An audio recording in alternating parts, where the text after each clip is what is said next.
क्या आप जानते हैं क्रिप्टो में कितने टाइप के कॉइन होते हैं और क्या इनके फंडामेंटल्स होते हैं? नहीं, कोई बात नहीं। वीडियो को पूरा देखें और अगर आपको अच्छा लगे तो लाइक और शेयर करना ना भूलें। नमस्कार दोस्तों, मेरा नाम है राकेश रॉय और आप देख रहे हैं बिटकॉइन बुक। चलिए शुरू करते हैं।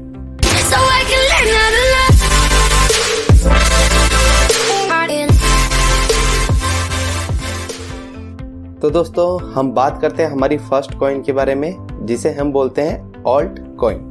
अब ऑल्ट कॉइन क्या है? ऑल्ट कॉइन का जो फुल फॉर्म है वो है ऑल्टरनेट कॉइन। बिटकॉइन के इन्वेंट होने के बाद उसकी टेक्नोलॉजी को लेके उसके कोडिंग में कुछ चेंजेस करके मार्केट में नए कॉइन्स आने लगे और उसी को हम ऑल्ट कॉइन कहते हैं। इसे आप ऑल्टरनेटिव ऑफ बिटकॉइन भी कह सकते हो।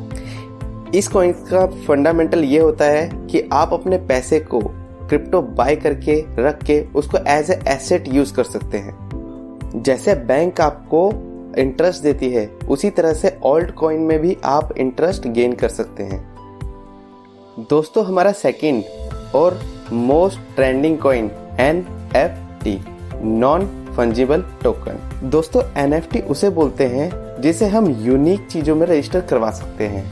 अब मैं आपको एग्जाम्पल के तौर पे कहता हूँ कि ताजमहल को ही ले लेते हैं। कोई भी ऐसी चीज जिसका कोई भी कॉपीराइट ना हो, हम उस चीज को हम एक टोकन में रजिस्टर्ड करा सकते हैं। दोस्तों, NFT काम करती है कुछ इस फंडामेंटल्स पे। जैसे मानिए मेरे पास कोई प्रॉपर्टी है। अब जो ये मेरी प्रॉपर्टी है ये यूनिक है, ये जिस जगह पे है यहाँ से चेंज नहीं हो सकती, ना ही इसका कोई दूसरा सेम पार्ट बन सकता है।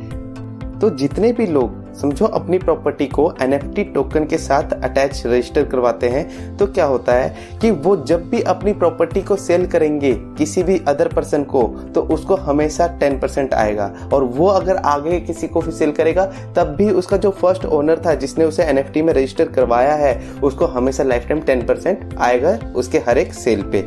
NFT कुछ इस फंडामेंटल्स पे काम करती है।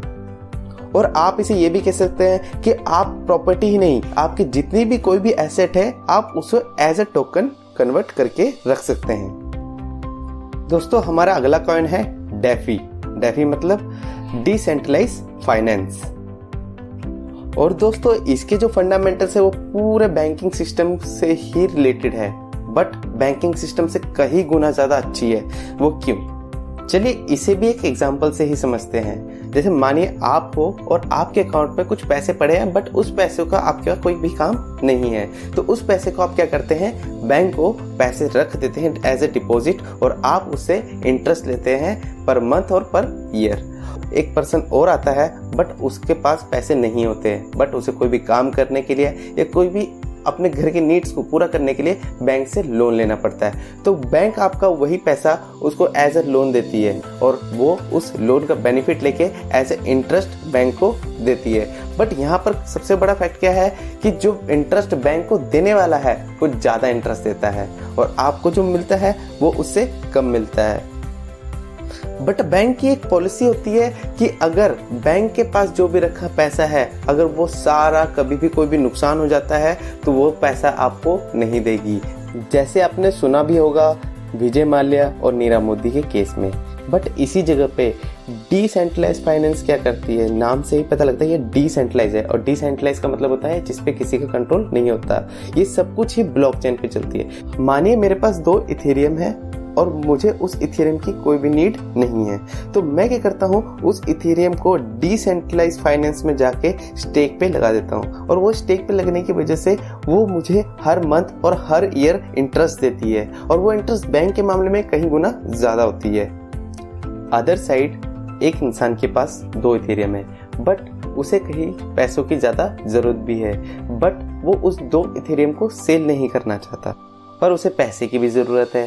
तो वो डिसेंट्रलाइज फाइनेंस में आके अपने 2 इथेरियम को एज अ सिक्योरिटी डिपॉजिट कर देता है, फ्रीज करवा देता है और एक अमाउंट लोन पे डिसेंट्रलाइज फाइनेंस से लेता है। और इस चीज के बीच में ये डील होती है कि जो इंसान है वो थोड़े थोड़े पैसे करके इंटरेस्ट के साथ अपने वो इथेरियम को वापस ले लेगा। कुछ इस तरह के फंडामेंटल्स पे डेफी वर्क करती है। तो है ना क्रिप्टो करेंसी एक फायदे का सौदा। दोस्तों, आपको गूगल पर आना है और यहाँ पर कॉइन की को क्लिक करना है CoinGecko की वेबसाइट पर विजिट करने के बाद आपने नीचे आना है, पोर्टफोलियो के साथ कॉइन पे क्लिक करना है। जैसे मैंने आपको बताया है कि हमारी ये जो 3 कॉइन, ऑल्ट कॉइन, NFT और डेफी, इन सभी की इन्फॉर्मेशन आप इस वेबसाइट पे ले सकते हैं। यहाँ पर आप जैसे कॉइन पे क्लिक करेंगे तो आप देख सकते हैं जितने हमारे ऑल्ट कॉइन हैं वो किस किस स्टेज पे हैं और किस मार्केट कैप के साथ है। यहाँ पर आप सब कुछ उसके बारे में पढ़ सकते हैं। इसी तरह आप एक और वेबसाइट है, इसका नाम है कॉइन मार्केट कैप। आप उस वेबसाइट पे जाके फॉर्म पे क्लिक करके जैसे आप इस वेबसाइट पे आएंगे तो यहाँ आप ज़्यादा इन्फॉर्मेशन पा सकते हैं, जैसे डेफी कॉइन के बारे में जो मैंने आपको बताया, NFT कॉइन, कौन सा कॉइन किस जगह पे है, कौन सी स्टेज पे है, ये सभी इन्फॉर्मेशन आप यहाँ पर ले सकते हैं। प्लस आप इनके इवेंट्स देख सकते हैं कि नेक्स्ट इवेंट कब आ रहा है, ये सब कुछ आप इस वेबसाइट पे देख सकते हैं। इसीलिए दोस्तों मैं आपको कहता हूँ आप मेरे टेलीग्राम पेज पे आइए, वहाँ आपको ऐसी नई नई इन्फॉर्मेशन मिलती रहेगी जिससे आप एक अच्छे ट्रेडर बन पाएंगे। आज के लिए इतना ही, मिलते हैं अगली इन्फॉर्मेटिव वीडियो के साथ। Thank you. सब्सक्राइब कीजिए बिटकॉइन बुक चैनल को और बेल आइकन को दबाइए क्रिप्टो की हर एक मूवमेंट को जानने के लिए।